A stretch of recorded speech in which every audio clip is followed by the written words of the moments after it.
ചേളന്നൂരിൽ മണ്ണെടുപ്പ് നിർത്തിവെക്കും. സമരസമിതിയും പോലീസുമായി നടത്തിയ ചർച്ചയിലാണ് താൽക്കാലിക പരിഹാരമായത്.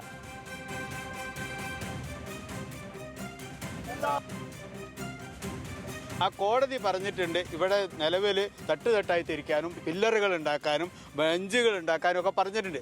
അത് എന്നാണോ ചെയ്തു തീർക്കുന്നത് അതുവരെ ഒന്നും ചെയ്യരുതെന്നാണ് കോടതിയുടെ നിർദ്ദേശം. അപ്പോൾ നാളെ വീണ്ടും തഹസിൽദാരും മറ്റാളുകളും DYSP ഒക്കെ ഇടപെട്ടുകൊണ്ട് ഇവിടെ ജിയോളജിസ്റ്റിനെ ഇവിടെ വരുത്തും. ഞങ്ങൾ രണ്ടുപേരും കൂടി അവരെ കൂടെ കൂടും. എന്നിട്ട് പറഞ്ഞ കാര്യങ്ങൾ അതുപോലെയാണോ ചെയ്തത് എന്ന് പരിശോധിക്കും. അതിനുശേഷം മറ്റ് നടപടികളിലേക്ക് അതുവരെ മണ്ണെടുക്കുന്നത് തൽക്കാലം നിർത്തിവെക്കാനാണ് തീരുമാനിച്ചിട്ടുള്ളത്. ദിലിഷ തിലകനുണ്ട് കോഴിക്കോട് നിന്ന്. ദിലിഷ, ഈ നാട്ടുകാരെ സംബന്ധിച്ച് ആശ്വാസകരമായ കാര്യമാണ് ഇപ്പോൾ ഈ ചർച്ചയിൽ ഉണ്ടായിരിക്കുന്നത്. കാരണം കുറച്ചു മുൻപ്, മണിക്കൂറുകൾക്ക് മുൻപ് നമ്മൾ വലിയ രീതിയിലുള്ള സമാനതകളില്ലാത്ത പ്രതിഷേധം കണ്ടിരുന്നു അശാസ്ത്രീയമായ മണ്ണെടുപ്പിനെ തുടർന്ന്. ഇപ്പോൾ എന്താണ് ഈ ചർച്ചയിലെ അവസാന തീരുമാനം?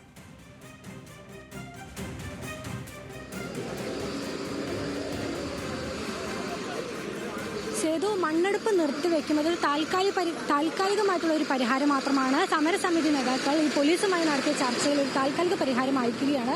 തൽക്കാലം ഈ മണ്ണെടുപ്പ് നിർത്തിവെക്കാനാണ് തീരുമാനമായിരിക്കുന്നത്. ഏറ്റവും അടുത്ത ദിവസം തന്നെ ഈ റവന്യൂ വകുപ്പും തഹസിൽദാറും കളക്ടറും ഉൾപ്പെടെയുള്ള സംഘം സ്ഥലത്തെത്തി പരിശോധന നടത്തും. അതിനുശേഷമായിരിക്കും മറ്റ് നടപടിക്രമങ്ങളിലേക്കെല്ലാം തന്നെ കടക്കുക. സമരസമിതി നേതാക്കൾ നമ്മുടെ കൂടെ ചേരുന്നുണ്ട്.